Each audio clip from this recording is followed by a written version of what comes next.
ગુજરાતીની લાઈવમાં આપનું સ્વાગત છે। ધોરાજીના બહારપુરા વિસ્તારમાં રહેણાંક મકાનમાં આગ લાગવાની ઘટના બનવા પામી।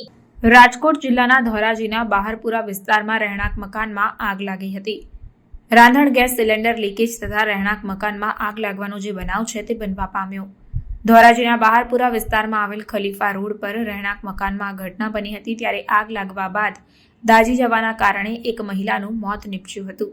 નગરપાલિકાના ફાયર બ્રિગેડ સ્ટાફે તાત્કાલિક દોડી અને આગ પર કાબુ મેળવ્યો હતો।